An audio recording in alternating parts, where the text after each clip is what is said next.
Deputy Speaker.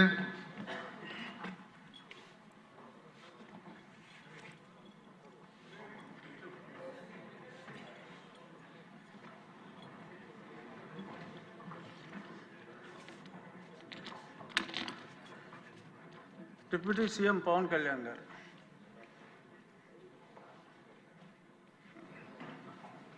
Thank you, sir.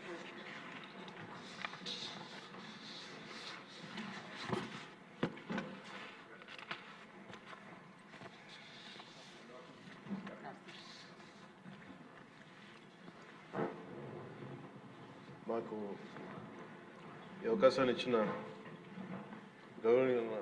గౌరవనీయులైన సభాపతి గారికి కృతజ్ఞతలు తెలియజేసుకుంటూ గౌరవ ముఖ్యమంత్రి గారికి కూడా నమస్కారాలు తెలియజేసుకుంటున్నాను. జిఎస్టీ సంస్కరణ మీదుగా ఆంధ్రప్రదేశ్ శాసనసభలో జరుగుతున్న ఈ చర్చలో భాగంగా ఈ దేశంలోని ప్రతి పౌరునికి ప్రత్యక్షంగాను పరోక్షంగాను లబ్ధి కలిగించే ఒక చారిత్రాత్మకమైన దిశానిర్దేశకమైన అంశంపై నేను ప్రకటన చేస్తాను. అధ్యక్ష, గౌరవ ముఖ్యమంత్రి శ్రీ నారా చంద్రబాబు నాయుడు గారి సూచనల మేరకు ఈ సమిష్టి నిర్ణయానికి మన రాష్ట్రం ఒక నిర్మాణాత్మక సహకారం అందించింది.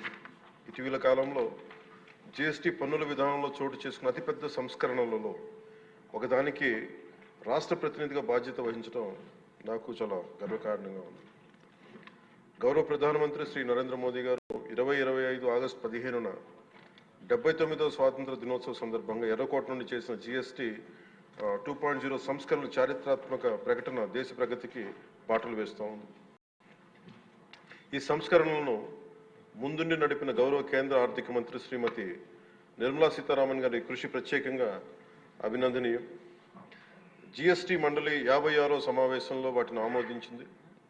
గౌరవ ముఖ్యమంత్రి శ్రీ నారా చంద్రబాబు నాయుడు గారి రాష్ట్ర ఆదాయాలకు ప్రత్యేకించి అనేక సందర్భాల్లో ముఖ్యంగా జిఎస్టీ వచ్చిన తర్వాత గౌరవ ముఖ్యమంత్రి గారు ఒక సందర్భంలో అన్న మాటలు, రాష్ట్ర ఆదాయాలకి నష్టం కలుగుతున్నప్పటికీ కూడా సామాన్యుల ప్రయోజనాల కోసం విధానాన్ని మనం బలంగా సమర్థించాలని చెప్పి ఈరోజు వారు కూడా దీన్ని బలంగా సమర్థించారు. అధ్యక్షతని ఎందుకంటే మనకి ఆర్థిక ఆటుపోట్లని చూస్తూ కూడా వచ్చే ఆదాయం తగ్గిపోతున్న జిఎస్టీ సంస్కరణల వల్ల, కానీ దాన్ని ఇంకొకలాగా దాన్ని ఎలా పూడ్చుకోవాలని తెలిసి ఆయన ముందుండి దీన్ని మద్దతు తెలిపినందుకు వారికి నా కృతజ్ఞతలు తెలియజేస్తాను. ఈ చారిత్రాత్మక సంస్కరణలకు మద్దతు తెలిపిన తొలి రాష్ట్రంగా నిలిచింది నారా చంద్రబాబు నాయుడు గారి నాయకత్వంలోని ఆంధ్రప్రదేశ్ ప్రభుత్వం. జిఎస్టీ పన్నుల విధానాన్ని సులభతరం చేయడం ద్వారా సాధారణ ప్రజలకు ప్రత్యక్ష లాభాన్ని చేకూర్చి వ్యాపారులపై పన్నుల భారాన్ని తగ్గించి పన్ను వ్యవస్థలో పారదర్శకతను పెంచుతోంది. ఈ చారిత్రాత్మక సంస్కరణల పన్నుల విధానాన్ని సులభతరం చేసి వ్యాపార పరిశ్రమల అభివృద్ధికి సహకరిస్తుంది. ప్రజల పొదుపును పెంచి కొనుగోలు శక్తిని పెంపొందించడానికి, కొత్త పెట్టుబడులను ఆకర్షించి దేశాన్ని స్థిరమైన వృద్ధి మార్గంలో నిలపడానికి దోహదపడుతుంది. జిఎస్టీ రేట్ల సరళీకరణ ద్వారా ప్రజలు అధికంగా ఉపయోగించే వస్తువులు సేవలకు డిమాండ్ పెంచి ఉత్పత్తిని విస్తరించి కొత్త పెట్టుబడులను ప్రోత్సహిస్తుంది. తద్వారా ఆర్థిక వృద్ధికి దారితీస్తుంది. నిజంగా ప్రజలకి ఆర్థిక వ్యవస్థకి చాలా లాభదాయకమైన సంస్కరణ. రంగాల వారీగా చూసుకుంటే ముఖ్యంగా రైతుల కోసం ట్రాక్టర్లు, వ్యవసాయ యంత్రాలు, పరికరాలు మరియు ఇన్పుట్స్ పై పన్నులు తగ్గించడం వల్ల సాగు వ్యవసాయ వ్యయాన్ని తగ్గించి ఉత్పాదకను పెంచుతాయి. తద్వారా గ్రామీణ ప్రాంత ప్రజల ఆదాయాలు పెరుగుతాయి. ఆధునిక సాంకేతిక పరికరాల వినియోగం ప్రోత్సహించడం ద్వారా వ్యవసాయ వృద్ధి మరింత బలపడుతుంది. తక్కువ ఆదాయ కుటుంబాల కోసం పాలు కానీ, పెరుగు కానీ, పన్నీర్ లాంటి నిత్యావసర వస్తువులపై పన్ను 5% నుండి 0% తగ్గించడం ద్వారా రోజువారీ వ్యయాన్ని తగ్గిస్తూ ఉంది. నిత్యావసరాలు నెయ్యి కానీ, వెన్న కానీ, వంట పాత్రలపై పన్ను 12% నుంచి 5% తగ్గించడం కూడా కుటుంబ బడ్జెట్లకి ఇది చాలా ఉపశమనం కలిగిస్తుంది. అలాగే ప్రతి కుటుంబం కోసం ఉండే సబ్బులు కానీ, షాంపూలు కానీ, టూత్పేస్ట్ వంటి వ్యక్తిగత సంరక్షణ ఉత్పత్తులపై పన్ను 18% నుంచి 18% నుండి 5% పరిమితం చేయడం ద్వారా వాటి ధరలు చాలా గణనీయంగా తగ్గుతాయి. తద్వారా ఆరోగ్యం, వ్యక్తిగత పరిశుభ్రత మెరుగుదల కనపడుతుంది.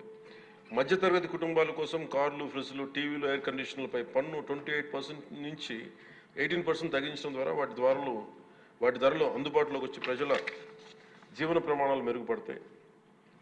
అలాగే గృహ నిర్మాణానికి సంబంధించి సిమెంట్ పన్నుపై కూడా 28% నుంచి 18% తగ్గించడం ద్వారా గృహ నిర్మాణ వ్యయం తగ్గి సొంత ఇంటి కల సాకారం అవుతోంది. ఆరోగ్య రంగం కోసం ఔషధాలపై పన్ను 12% నుంచి 5%కి, అత్యవసర మందులపై పన్ను 5% నుంచి 0% తగ్గించడం ద్వారా రోగులకి చాలా కీలక ఉపశమనం కలిగి అందరికీ వైద్య సేవలు అందుబాటులోకి వచ్చి ప్రజా ఆరోగ్య సంరక్షణ మెరుగుపడుతుంది. ముఖ్యంగా బీమా రంగంలో జీవిత ఆరోగ్య బీమాపై పన్నుని 0%కి తగ్గించడం ద్వారా మరిన్ని కుటుంబాలు బీమా పొంది వారి జీవన ప్రమాణాలు మెరుగుపడితే వాళ్ళకి ఒక భరోసా ఇస్తుంది. ముఖ్యంగా ఎంఎస్సీల కోసం వ్యాపార ఉత్పత్తులు, మధ్యవర్తిత్వ సేవలపై పన్ను సరళీకరణ ద్వారా ఖర్చులను తగ్గించి పోటీ వాతావరణాన్ని పెంచుతూ ఉంది. త్వరితగతిన వెంటనే రీఫండ్ ద్వారా వ్యాపారులకు సమయానికి డబ్బు అందుబాటులో ఉండి వ్యాపారం ఎగుమతులు, ఉపాధి అవకాశాలు పెరుగుతాయి. విద్యారంగం కోసం విద్యారంగానికి సంబంధించిన వస్తువులపై తక్కువ పన్నులు విద్యను మరింత అందుబాటులోకి తెస్తాయి. జిఎస్టీ 2.0తో భరోసా. ఈ సంస్కరణ ద్వారా ప్రజల చేతిలో ఉండే సంపద మరింత పెరిగి వస్తువుల వినియోగం పెరగడంతో పాటు నూతన పెట్టుబడులకు ప్రోత్సాహం లభిస్తుంది. తద్వారా ఆదాయ సేకరణ పెరుగుతోంది. వాణిజ్య పరిశ్రమలకి సంబంధించి జిఎస్టీ సంస్కరణ విజయవంతమైన అమలు సహకరించిన అన్ని వాణిజ్య సంస్థలు, వ్యాపార సంఘాలు, పరిశ్రమ సంఘాలకు ఆంధ్రప్రదేశ్ శాసనసభ హృదయపూర్వక కృతజ్ఞతలు తెలుపుతోంది.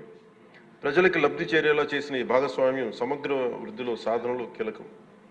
ఈ అవగాహన కార్యక్రమం ముఖ్యంగా జిఎస్టీ సంస్కరణ లాభాలు ప్రతి కుటుంబానికి చేరుకోవడానికి ఇది ఒక కార్యక్రమం చేపట్టాలని అందరం కోరుకుంటా ఉన్నారు అధ్యక్ష. జిల్లా నుంచి గ్రామ స్థాయి వరకు ఈ అందరికీ తెలిసేలాగా మరింత ఏమేమి తగ్గుతాయి, ఏవి బెనిఫిట్స్ ఉన్నాయి, ఇవన్నీ ప్రజలందరికీ తెలియజేసే ఒక కార్యక్రమం ఖచ్చితంగా రూపొందించాలి. దాని మీద మేము కోరుకుంటా ఉన్నాం. అలాగే ఈ రెవెన్యూ కానీ, కమర్షియల్ ట్యాక్స్, పంచాయతీ అధికారులు గ్రామ స్థాయిలో ప్రజలకు నేరుగా కలిసి వాళ్ళకి మమేకం వాళ్ళకి ఎలా లబ్ధి చేకూరుతుందో అది కూడా చెప్పగలగాలి. పరస్పర అవగాహనతో పాటు పలు మీడియా వేదికల ద్వారా విస్తృత ప్రచార కార్యక్రమాలు చేపట్టాల్సిన అవసరం ఉంది. ఈ కార్యక్రమం ప్రధాన లక్ష్యం ప్రతి కుటుంబం జిఎస్టీ సంస్కరణల గురించి తెలుసుకుని వాటిని లాభాలు పొందాలని మనస్ఫూర్తిగా కోరుకుంటూ ఆంధ్రప్రదేశ్ ప్రభుత్వం ఈ చారిత్రాత్మక మార్గదర్శక సంస్కరణలు ఆహ్వానిస్తూ ప్రజల ఆర్థికాభివృద్ధి కోసం వాటి విజయవంతమైన అమలుకు సంపూర్ణ మద్దతు ప్రకటిస్తోంది. థ్యాంక్ యూ అధ్యక్ష. జై.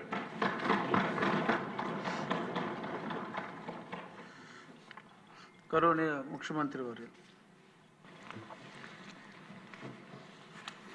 అధ్యక్ష, ఈరోజు ఏదైతే ఈ యొక్క జిఎస్టీ రిఫార్మ్ ఇప్పటికే చాలామంది సభ్యులు మాట్లాడారు. ఫైనల్గా డిప్యూటీ సీఎం గారు కూడా దీని గురించి మాట్లాడారు. నేను సభ్యులకే కాకుండా రాష్ట్రంలో ఉండే ప్రజలకు కూడా అర్థం కావాల్సిన అవసరం ఉంది. ఇది ఏ విధంగా పేదల జీవితాల్లో ఒక ప్రభావం చూపబోతుంది, అదే కాకుండా ఇండస్ట్రీకి ఏ విధంగా ఉపయోగపడుతుంది, నెక్స్ట్ జనరేషన్ రిఫార్మ్స్ అంటే ఏ విధంగా ఆర్థిక వ్యవస్థ ముందుకు పోతుందో అవన్నీ చెప్పడానికి నేను ప్రయత్నం చేస్తున్నాను. అధ్యక్ష, ఈరోజు నా సుదీర్ఘ రాజకీయ అనుభవంలో నేను మొట్టమొదటిసారిగా సిఎస్టీ చూశాను. అప్పుడు కమర్షియల్ ట్యాక్సెస్ అన్నీ ఉండేటివి. ఆ తర్వాత 94లో నేను ఫైనాన్స్ మినిస్టర్ అయినప్పుడు ఫస్ట్ టైం కొత్తగా యూరోప్ అంతా కూడా కామన్ కరెన్సీ వ్యాట్ ఒకటి వచ్చింది. దాన్ని అధ్యయనం చేయడానికి గవర్నమెంట్ ఆఫ్ ఇండియా ఒక కమిటీ వేసి గ్రూప్ ఆఫ్ చీఫ్ మినిస్టర్స్ని వివిధ దేశాలు యూరోప్ అంతా తిరిగి రమ్మని చెప్పి మమ్మల్ని పంపించారు. అప్పుడు స్టడీ చేశాం. అది వాల్యూ అడిషన్ ట్యాక్స్ వచ్చింది. ఒకప్పుడు ట్యాక్స్ ఏ విధంగా ఉండేదంటే ఒక్కోసారి వేరే రాష్ట్రాల నుంచి వస్తువులు కానీ మన ఇంపార్టెంట్ ప్లేస్కి వస్తే ఎంట్రీ ట్యాక్స్ కూడా వేసేవాళ్ళం. అది మొట్టమొదటిసారిగా ముంబైలో స్టార్ట్ అయ్యింది. అది స్టార్ట్ అయితే దాన్ని మేము స్టడీ చేసి మనం కూడా దాన్ని ఉపయోగించుకొని అడిషనల్గా వేసే పరిస్థితికి వచ్చాం. దగ్గర 17 రకాల ట్యాక్సులు, 13 రకాల సర్ఛార్జీలు, ఎప్పుడు వీలైతే అప్పుడు డబ్బులు లేకపోతే ఇంకో ట్యాక్స్ వేయడం, ఇది ఒక అలవాటుగా పెట్టుకొని ట్యాక్స్ అనేది ఒక కాంప్లికేట్ చేసి వదిలిపెట్టాం. మొట్టమొదటిసారిగా 2000లో వాజ్పేయి గారు ప్రధానమంత్రిగా ఉన్నప్పుడు జిఎస్టీ తీసుకురావాలని ఆలోచన చేశారు. ఆ తర్వాత వచ్చిన గవర్నమెంట్ ఏం పట్టించుకోకపోతే మొట్టమొదటిసారిగా నరేంద్ర మోడీ గారు ప్రధానమంత్రి అయిన తర్వాత ఇప్పటికి కూడా జ్ఞాపకం ఆ రోజు అరుణ్ జైట్లీ గారు ఫైనాన్స్ మినిస్టర్. ఆయన అందరితో మాట్లాడి అవసరమైతే మీకు నష్టం వస్తే నష్టం కూడా మేము భర్తీ చేస్తామని చెప్పి కన్విన్స్ చేసి మొట్టమొదటిసారిగా జిఎస్టీ తీసుకొచ్చారు. ఆ జిఎస్టీ వచ్చిన తర్వాత దిశ ఒక గేమ్ చేంజర్గా తయారైంది. అవన్నీ నేను చూపిస్తాను. ఈరోజు నెక్స్ట్ రిఫార్మ్ జిఎస్టీ రెండో రిఫార్మ్ తీసుకొచ్చారు. ఇది మీరు ఒకసారి చూస్తే నాకు ఏమాత్రం అనుమానం లేదు. నేను ఎప్పుడు కూడా రిఫార్మ్ అంటే నేను ముందుంటాను. అది నా జీవితంలో ఇప్పుడే కాదు, మొట్టమొదటి ఒక ఆర్థిక సంస్కరణలన్నా, ట్యాక్స్ రిఫార్మ్స్ అన్నా, టెక్నాలజీ రిఫార్మ్స్ అన్నా నేను ముందుంటాను. చాలాసార్లు ఒక విషయం చెప్పాను, మనందరం గుర్తుపెట్టుకోవాల్సింది అభివృద్ధి జరిగితే సంపద సృష్టించబడుతుంది. సంపద సృష్టిస్తే ప్రభుత్వానికి ఆదాయం వస్తుంది. ఆదాయం వస్తే ఆ ఆదాయంతో సంక్షేమం మళ్ళీ అభివృద్ధి చేయడానికి అవకాశాలు వస్తాయి. మొన్న ఢిల్లీ మీటింగ్లో కూడా నేను చాలా స్పష్టంగా చెప్పాను, ఎవరైతే సంపద సృష్టించలేరో వాళ్లకు సంక్షేమం ఇచ్చే అధికారం కూడా లేదు. అప్పులు చేసి సంక్షేమ కార్యక్రమాలు ఇస్తే అది సస్టైనబుల్ కాదనేది నా ప్రగాఢమైన నమ్మకం. నా సుదీర్ఘ రాజకీయంలో ఇదే ప్రాక్టీస్ చేశాను. అందుకే ఈ రిఫార్మ్ వస్తే మా ఫైనాన్స్ మినిస్టర్ గారు, మా ఫైనాన్స్ సెక్రటరీ గారు అందరూ వచ్చి, సార్ మనకు నష్టం వచ్చేస్తుంది, చాలా ఇబ్బందులు వస్తాయి, ఆర్థికంగా ఇబ్బందులు పడతామంటే, ఆర్థిక ఇబ్బందుల తర్వాత ఫస్ట్ దేశం రాష్ట్రం ముఖ్యం. మనం అంతా కూడా లాంగ్ టర్మ్ రిఫార్మ్ చూడాలి.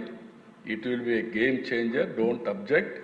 ఫస్ట్ మీరు వెళ్ళి సపోర్ట్ చేయమని చెప్పిన వ్యక్తి నేనని చెప్పి కూడా నేను తెలియజేస్తున్నా. ఆ పని చేశాను. అయితే దీంట్లో సైలెంట్ ఫ్యూచర్స్ ఒకసారి చూస్తే మనం నెక్స్ట్ ఈరోజు వచ్చిందంతా కూడా, ఇంత మునుపంతా కూడా ఒక కాంప్లెక్స్ కానీ 4 టైర్ సిస్టమ్ ఉండేది. ఆ 4 టైర్ సిస్టంలో 5, 12, 18, 28 ఇందులో కూడా ఒకే ప్రోడక్ట్కి సంబంధించిన వేరియస్ బై ప్రోడక్ట్స్ వస్తే ట్యాక్సేషన్ మార్చేసేవాళ్ళు, వేరే స్లాబ్కి పోయేది. దానివల్ల ఎక్కడికక్కడ కాంప్లికేట్ చేసి లేనిపోని సమస్యలు ట్యాక్స్ పే చేయడం కానీ, అధికారులు వీళ్ళని ఎరాస్ చేయడం కానీ, ఇలాంటి కాంప్లికేషన్స్ అన్నీ ఉండేటివి. ఈరోజు చాలా సింపుల్గా 5 టైర్ స్ట్రక్చర్ని 2 స్లాబ్లు 5, 18 దీనివల్ల 140 కోట్ల మందికి నాకు ఏమాత్రం అనలేదు, ప్రతి ఒక్కరికి లాభం కలుగుతుందని మరొకసారి గంటాపదంగానే మీ అందరికీ చెప్పేస్తాను. నెక్స్ట్ ఈరోజు ఇక్కడ చూసినప్పుడు కేంద్రం దివాళీ బోనస్ కింద చెప్పారు, కానీ మనందరికీ పండుగలు దసరాతో స్టార్ట్ అవుతాయి. 22 అమలవుతుంది. దసరా నుంచి మనకి దీపావళి వస్తుంది, దీపావళి తర్వాత సంక్రాంతి వస్తుంది. ఈసారి అన్ని పండుగలు ఘనంగా జరుపుకునే అవకాశం వస్తుంది. నిజమైన స్ఫూర్తితో పండుగలు చేసుకోవడానికి పేదవాడికి అవకాశం వస్తుంది. నేను ఎప్పుడు చెప్పేవాడిని, సంక్రాంతికి ఒకసారి కానుక కూడా ఇచ్చాం, పేదవాళ్ళు పండుగ చేసుకోలేరని. ఈరోజు ఈ యొక్క రిఫార్మ్ వల్ల 99% ఎవరైతే 12% ఓల్డ్ స్లాబ్ రేట్ ఉన్నారో వాళ్ళకందరికీ 0%కి వచ్చేస్తున్నారు. ఇంకొక పక్క 90% గూడ్స్ 28% నుంచి 18%, 5%కి వస్తున్నాయి. ఈ విధంగా గణనీయమైనటువంటి ట్యాక్స్ రిడక్షన్ వస్తుంది. ఈ విషయం మనందరం గుర్తుపెట్టుకోవాల్సిన అవసరం ఉంది. నెక్స్ట్ ఈరోజు ఇక్కడ ఓసారి మనందరం చూస్తే కొంతమంది బోల్డ్ రిఫార్మ్స్ చేయగలుగుతారు. బోల్డ్ రిఫార్మ్స్ చేసిన వ్యక్తి నరేంద్ర మోడీ గారు. ఆయన ముఖ్యమంత్రిగా ఉన్నప్పుడు నేను చూశాను, ఆయన ప్రధానమంత్రిగా ఉన్నప్పుడు చూశాను. 2 సార్లు కూడా ఏదొచ్చినా కూడా అనునిత్యం ఆలోచిస్తారు. నూతనత్వం ఉండాలి, రిఫార్మ్ ఉండాలి, ప్రజలకు ఉపయోగపడే మంచి కార్యక్రమం ఏం చెప్పినా ఇమీడియట్గా యాక్సెప్ట్ చేసే వ్యక్తి. అందుకే 11 సంవత్సరాల్లో ఆయన చేసిన నిర్ణయాలు మీరు చూస్తే ఒకప్పుడు దగ్గర ఇండైరెక్ట్ ట్యాక్స్ పేయర్స్ 132% పెరిగారు ఆయన తీసుకున్న రిఫార్మ్ వల్ల. అంటే 2017లో 65 లక్షలుంటే ఈరోజు 1,51,00,000 మంది ఇండైరెక్ట్ ట్యాక్స్ పేయర్స్ వచ్చారు. ఇంకొక పక్క అధ్యక్ష జిఎస్టీ రిసీప్ట్స్ ఒకసారి మీరు చూస్తే 207% ఇంక్రీజ్ అయ్యింది. అది కూడా 2018లో 7.19 లక్షల కోట్లుంటే ఈరోజు 22,08,000 కోట్ల రూపాయలు జిఎస్టీ ద్వారా వస్తూ ఉంది. 18% యావరేజ్ గ్రోత్ రేట్ CAGR. ఇది ఒక చరిత్ర అని చెప్పి కూడా నేను మీకు తెలియజేస్తున్నా. అలాంటి బోల్డ్ రిఫార్మ్ ఇది. వారిని మనస్ఫూర్తిగా మనం అభినందించాల్సిన అవసరం ఉంది. నెక్స్ట్, ఈరోజు అధ్యక్ష one nation one vision A victory for cooperative federalism. నేను ఈ మాట ఎందుకు వాడుతున్నానంటే ఓసారి కొంతమంది ట్యాక్స్ రిఫార్మ్స్ అంటే మన అధికారం పోతా ఉంది, మనం కూడా ట్యాక్స్ వేసుకోవచ్చు, ఎందుకు ఈ ట్యాక్స్ వేసే అధికారం వేరే సెంటర్కి ఇస్తున్నారు, ఇలాంటి నాకు కూడా చాలామంది ఇంటలెక్చువల్స్ కూడా చెప్పారు మీరు అధికారం కోల్పోతున్నారని. నాకు అధికారం కాదు, శాశ్వతంగా ప్రజలకు అధికారం ఇవ్వాలనేదే నా ధ్యేయం. అందుకే వన్ నేషన్ వన్ విజన్ ముందుకెళ్ళామని చెప్పి కూడా నేను తెలియజేస్తున్నా. దీనివల్ల యునానిమస్గా కన్సెన్సస్ బిల్డప్ చేశారు ఆల్ స్టేట్స్లో.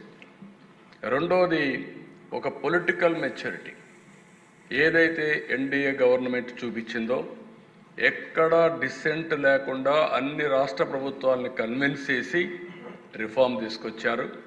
మూడోది ఈరోజు next generation reforms despite growing global instability, ప్రపంచం అంతా కూడా 3-4% గ్రోత్ ఏంటంటే 7-8 ఈ రిఫార్మ్స్లో నాకు ఒకటే నమ్మకం కూడా ఉంది.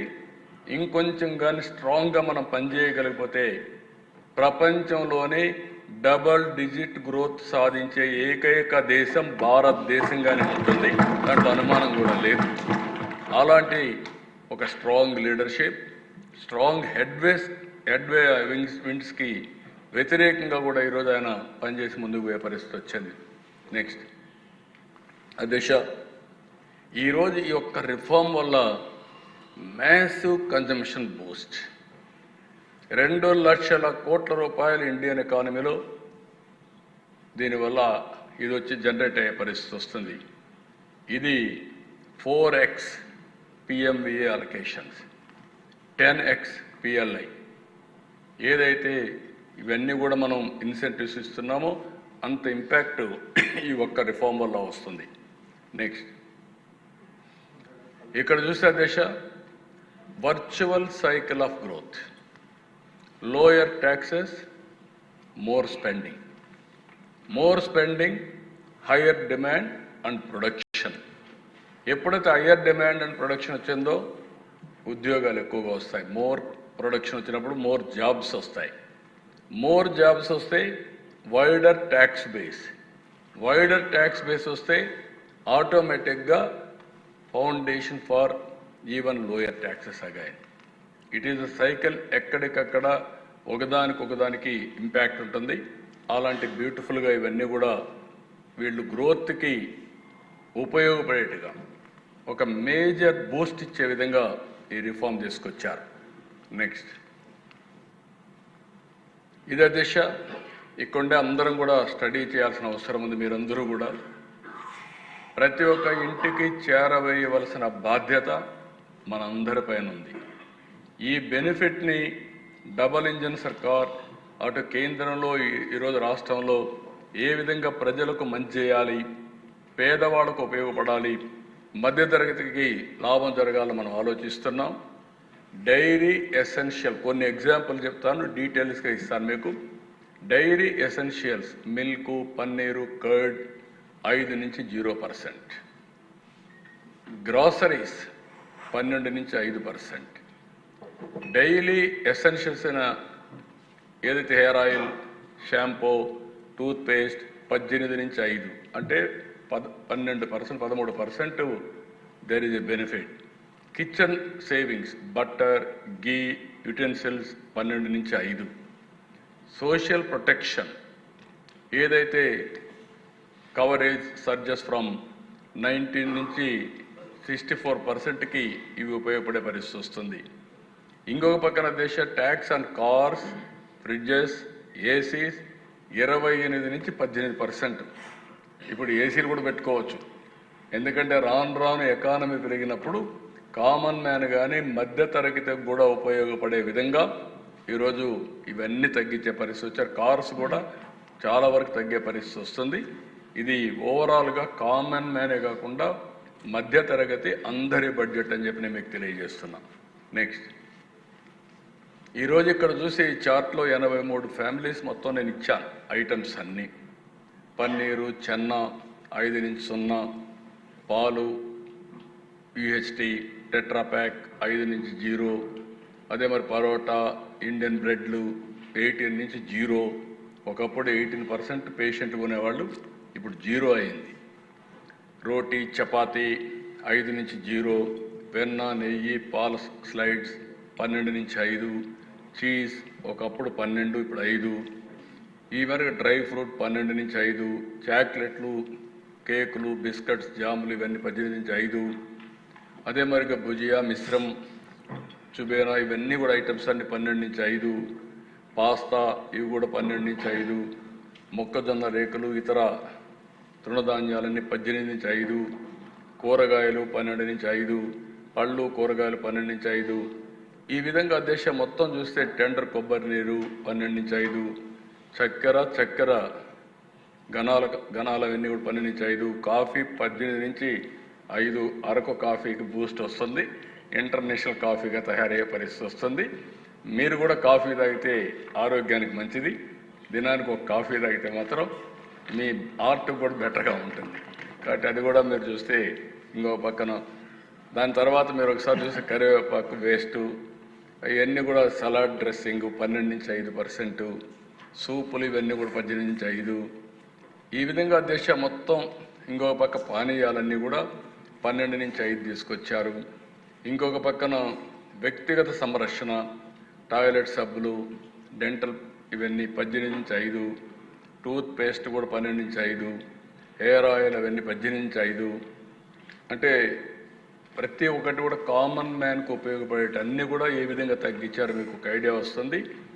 ఇంకొక పక్క గృహోపకరణాలన్నీ ఫీడింగ్ బాటిల్స్, చనుమోలు, బేబీ నాప్కిన్స్ 12 నుంచి 5. భద్రతా మ్యాచ్లు 12 నుంచి 5. నెక్స్ట్, ఈ పక్క కొవ్వొత్తులు 12 నుంచి 5. వంటగది పాత్రలు 12 నుంచి 5. కిరోసిన్ కట్టె పొయ్యలు 12 నుంచి 5. కుట్టు యంత్రాలు భాగాలు 12 నుంచి 5. రబ్బర్ బ్రాండ్స్ 12 నుంచి 5. వ్యాయామంలో కూడా ఇక్కడ మనం చూస్తే గ్రాఫ్ కానీ ల్యాబ్ నోట్బుక్లు కానీ ఇవన్నీ 12 నుంచి విద్యార్థులకు ఉపయోగపడే అన్నీ కూడా 12 నుంచి 0. ఎరేజర్స్ 5 నుంచి 0. పాఠ్య పుస్తకాలు, నోట్ పుస్తకాలు ఇవన్నీ 12 నుంచి 0. మ్యాప్లు ఇవన్నీ కూడా 12 0. పెన్సిల్ అవన్నీ కూడా 0 చేశారు. పెన్సిల్ ఫార్నర్స్ 12 నుంచి 0. అదే మరి రంగు పెట్లు ఇవన్నీ కూడా 12 నుంచి 5. పేపర్ కార్టూన్స్ ఇవన్నీ కూడా కార్టూన్స్ మీరు చూస్తే 12 నుంచి 5. పేపర్ వచ్చి వేసిన ట్రేలు 12 నుంచి 5. ఆల్మోస్ట్ ఆల్ విద్యార్థులకు ఉపయోగపడే ఐటమ్స్ అన్నీ బాగా తగ్గించారు. దీనివల్ల ఇక్కడ ఉండే మంత్రులు కూడా గుర్తుపెట్టుకోవాలి. వెల్ఫేర్ డిపార్ట్మెంట్ అంతా ఇప్పటి నుంచి రివ్యూ చేసుకోవాలి మీరు. అదే మరి మీరందరూ మంత్రులందరూ ప్లానింగ్ చేసుకోవాలి. దీనివల్ల గణనీయంగా మన బడ్జెట్లో కూడా కొంత తగ్గే అవకాశం ఉంది. ఆ ఎక్సర్సైజ్ ఇప్పటి నుంచే స్టార్ట్ చేయాల్సిన అవసరం ఉంది. ఇక్కడ అన్నింటికంటే ముఖ్యంగా మందులు, వైద్య పరికరాలు. అరుదైన వ్యాధులు ఉంటే క్యాన్సర్ మందులన్నీ 5 నుంచి 0. ఒకప్పుడు 5, 12 ఉంటే ఇప్పుడు 0 చేశారు. యునాని, సిద్ధ, హోమియో అంతా 12 నుంచి 5 చేశారు. వైద్య ఆక్సిజన్ 12 నుంచి 5 చేశారు. డయాగ్నోస్ కిట్స్ అన్నీ కూడా 12 నుంచి 5. థర్మామీటర్స్ అన్నీ 12 నుంచి 5. వైద్య శస్త్రచికిత్స పరికరాలన్నీ కూడా 12 నుంచి 5. అదే మరిగా అన్నింటికంటే ముఖ్యంగా హెల్త్ ఇన్సూరెన్స్ 0 చేశారు. మనం ఈరోజు యూనివర్సల్ హెల్త్ పెట్టాం. యూనివర్సల్ హెల్త్లో 18% నుంచి ఈరోజు 0 అయిందంటే 5,000 కోట్లు 4,500 కోట్లు అనుకున్నాం మేము. ఇక్కడే సత్య ఉన్నారు. ఈరోజు దాంట్లోనే మనకు ఒక 700 నుంచి 800 కోట్ల రూపాయల ఆదాయ పరిస్థితి వస్తుంది. యూనివర్సల్ హెల్త్ అలోన్ ఇది బిగ్ గేమ్ చేంజర్. ఇంకో పక్క రైతులు, నీటిపారుదల, ట్రాక్టర్లు 12 నుంచి 5, ట్రాక్టర్ టైర్లు, ట్యూబులు 12 నుంచి 5, ట్రాక్టర్ విభాగాలు 12 నుంచి 5, అదే మాదిరిగా నేల తయారీ సాగు యంత్రాలు 12 నుంచి 5, అదే మాదిరిగా హార్వెస్టర్స్ ఇవన్నీ కూడా 12 నుంచి 5, కోళ్ల పెంపకం, తేనెటీగల పెంపకం ఇవన్నీ 12 నుంచి 5, బిందు సేద్యం ఇవన్నీ కూడా 12 నుంచి 5, చేతి పంపులు 12 నుంచి 5, కాంపోస్ట్ యంత్రాలు 12 నుంచి 5. ఇవన్నీ కూడా రేపు రాబోయే రోజుల్లో అగ్రికల్చర్కి పెద్ద బూస్ట్ వస్తుంది. అగ్రి టెక్ ఏదైతే మనం అనుకుంటున్నామో దానికి కూడా చాలా వరకు ఉపయోగపడే పరిస్థితి వస్తుంది. ఇంకా వాహనాల్లో మనం చూస్తే ద్విచక్ర వాహనాలు, బైకులు ఇవన్నీ కూడా స్కూటర్స్ ఇవన్నీ 28 నుంచి 18, చిన్న కార్లు 28 నుంచి 18, త్రిచక్ర వాహనాలు 28 నుంచి 18, ప్రయాణికుల వాహనాలు 28 నుంచి 18. నెక్స్ట్ ఇంజన్ భాగాలు, పంపులు ఇవన్నీ మీరు చూస్తే 28 18, సైకిళ్ళు భాగాలు 18 నుంచి 5, ఆటో భాగాలు 28 నుంచి 18. ఇవన్నీ కూడా 2 వీలర్ కూడా 3 వీలర్ ఇది మరి ఆటోమొబైల్ పెద్ద బూస్టప్ వచ్చే పరిస్థితి వస్తుంది. ఇంటికి వాడే సామాగ్రి మీరు చూసే సిమెంట్ 28 నుంచి 18, పాలరాయి, ట్రావర్జైన్ బ్లాకులు, గ్రనైట్ బ్లాకులు, ఇసుక, నిమ్మ ఇటుకలు ఇవన్నీ 12 నుంచి 5, వ్యవసాయ వ్యర్థాల నుండి తయారు చేసిన పార్టికల్ బోర్డులు 12 నుంచి 5, వెదురు ఫ్లోరింగు కలపడం అవన్నీ 12 నుంచి 5, ప్యాకింగ్ కేసులు 12 నుంచి 5. ఇవన్నీ కూడా కన్స్ట్రక్షన్ కూడా చాలా భరోసా వచ్చే పరిస్థితి వస్తుంది. అది కూడా హౌసింగ్ కన్స్ట్రక్షన్ చాలా ఉపయోగపడుతుంది. కన్జ్యూమర్ ఎలక్ట్రానిక్స్ ఇవన్నీ మీరు చూస్తే టెలివిజన్లు 28 నుంచి 18, మానిటర్లు, ప్రొజెక్టర్లు 28 నుంచి 18, ఎయిర్ కండిషన్లు 28 నుంచి 18, డిష్ వాషర్స్ 28 నుంచి 18, solar water heater system, solar cookers 12 నుంచి 5. మొత్తం ఎలక్ట్రానిక్ గూడ్స్కి ఒక బూస్టప్ రాబోతుంది. దీనివల్ల కూడా కామన్ మ్యాన్ కూడా వాడుకునే పరిస్థితి వస్తుంది. ఈరోజు చాలామంది మిడిల్ క్లాస్ అయితే ఇవన్నీ వాడే పరిస్థితికి ఉన్నారు. బొమ్మలు, క్రీడలు, చేతి పనులు 12 నుంచి 5, అదే మరి చెక్క, లోహం ఇవన్నీ కూడా 12 నుంచి 5. ఇంకొక పక్క ఈ బోర్డు, ఆట ఇవన్నీ ఉన్న క్యారమ్స్ ఇవన్నీ కూడా చూస్తే 12 నుంచి 5. సాధారణ శారీరక వ్యాయామం కోసం వాడే వస్తువులన్నీ 12 నుంచి 5. చేతి విగ్రహాలు, చక్కెరాయి ఇవన్నీ కూడా మీరు చూస్తే 12 నుంచి 5. ఇత్తడి, రాగి, అల్యూమినియం 12 నుంచి 5. పెయింటింగ్ శిల్పాలు 12 నుంచి 5. నేను ఎందుకంటే 83 ఓపిక చదివానంటే మీకు అందరికీ మైండ్లో ఎక్కాలి. రాష్ట్రంలో ప్రతి ఇంటికి, ప్రతి ఒక్క వ్యక్తికి, అందరికీ, వ్యాపారస్తులకు అందరికీ కూడా ఈ వివరాలన్నీ తెలిసి ఏ స్ఫూర్తి అయితే కేంద్రం జిఎస్టీ రిఫార్మ్స్ తీసుకొచ్చారో అది లాస్ట్ మైల్లో ఉండే వ్యక్తులకి అందే విధంగా చేయడం మనందరి బాధ్యత. అందుకోసం నేను డీటెయిల్డ్గా మీకు ఇవన్నీ కూడా ఎక్స్ప్లెయిన్ చేశాను.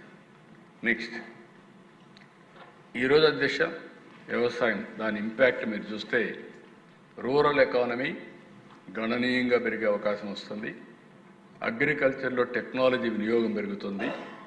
అందుకనే బూస్ట్ టు అగ్రికల్చర్ మోడర్నైజేషన్కు ఉపయోగపడుతుంది. Drastic reduction in farming cost ఖర్చు తగ్గే పరిస్థితి వస్తుంది. ట్రాక్టర్ల పైన, డ్రిప్ ఇరిగేషన్ పైన 5% తీసుకొచ్చారు. ఇంకొక పక్కన రైతుల ఆదాయం పెరగడానికి సీడు, ఫెర్టిలైజర్స్ ఇవన్నీ 18 నుంచి 5% చేశారు. కొంచెం రైతులకు కూడా వెసులుబాటే కాకుండా గిట్టుబాటు అయ్యే పరిస్థితి రావాలని ప్రయత్నం చేశారు. దీనివల్ల లాభాలు వచ్చే అవకాశం ఉంది. నెక్స్ట్ ఇక్కడ మీరు చూసే అధ్యక్ష హెల్త్ పైన, ఎడ్యుకేషన్ పైన, ఫుడ్ పైన గణనీయమైనటువంటి ఇంపాక్ట్ వస్తుంది. ఎక్కడైతే no tax on health insurance ఇవి పెట్టారో దీనివల్ల హెల్త్ పైన ఇంపాక్ట్ వస్తుంది. ఎడ్యుకేషన్ పైన నోట్బుక్స్, పెన్సిల్స్ ఇవన్నీ కూడా తగ్గించారు కాబట్టి చాలా ఇంపాక్ట్ వస్తుంది. ఎసెన్షియల్ ఫుడ్ పైన చాలా డ్రాస్టిక్గా తగ్గించారు కాబట్టి కామన్ మ్యాన్కి ఫుడ్ ఐటమ్స్ అన్నీ అందుబాటులోకి వచ్చే పరిస్థితి వస్తుంది. నెక్స్ట్ దీనివల్ల దేశ ఎంఎస్ఎంఈ పెద్ద ఎత్తున గ్రోత్ ఇంజిన్గా ఇప్పటికే ఉంది. నెక్స్ట్ లెవెల్ బూస్టప్ వస్తుంది. అదే మనం ఆలోచించేది వికసిత్ భారత్, స్వర్ణ ఆంధ్రప్రదేశ్. ఈరోజు ఎంఎస్ఎంఈలు 110 మిలియన్ పీపుల్ని ఎంప్లాయ్ చేసే పరిస్థితిలో ఉన్నారు. ఇంకో పక్క సెకండ్ ఓన్లీ టు అగ్రికల్చర్, దీని మీద ఎక్కువ ఆధారపడుతున్నారు. ఈ యొక్క రిఫార్మ్ వల్ల unlocking cash flow, 90% of tax refund are now paid up front, providing immediate liquidity వస్తుంది. Enhanced competitive spirit, 30% faster logistics and lower cost create a level playing field అందరికీ వస్తుంది. Simplification of complaints, a simple tour rate structure and auto approved registration reduces the burden on small business.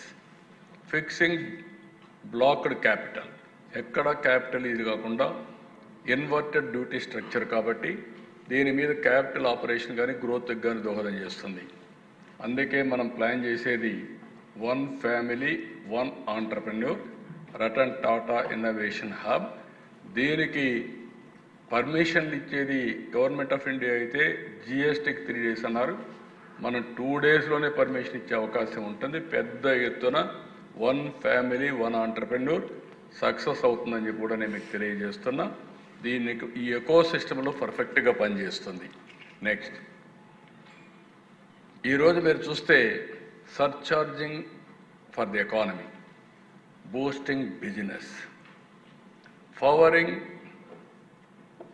Atmanirbhar Bharat with lower tax on raw material packaging and also farm goods. ఇంకో పక్క చూస్తే inverted duty structure, fixed freeing of capital, more అవైలబిలిటీలోకి వస్తుంది. Taxes on inputs no longer higher than taxes on final products. చాలా వరకు ఇది వాళ్ళ బిజినెస్కి దోహదం చేస్తుంది. ఆటో రిజిస్ట్రేషన్ 3 days, ఇది కూడా ఒక మేజర్ రిఫార్మ్. 3 daysలో ఆటో రిజిస్ట్రేషన్ ఇచ్చారు. 3 daysలో చేసుకుంటే బిజినెస్ స్టార్ట్ చేసేయచ్చు. ఇంకొక పక్కన 30% faster logistics due to no stable border check post. ఒకప్పుడు ఊరికి ఒక చెక్ పోస్ట్ ఉండేది, ఇప్పుడు ఆ బాధ లేదు. స్టేబుల్గా ఎక్కడికి కావాలి వెళ్ళిపోవచ్చు. ఇది క్లియర్గా ఉంది. Is of complaints, automated refund, AI enabled DKS prevention. Everything AI ద్వారా ఎక్కడ తప్పు ఉంటే అక్కడికి వెళ్తారు తప్ప అనవసరంగా ఇబ్బందులు పెట్టే పరిస్థితి లేదు. అది కూడా క్లియర్గా ఉంది.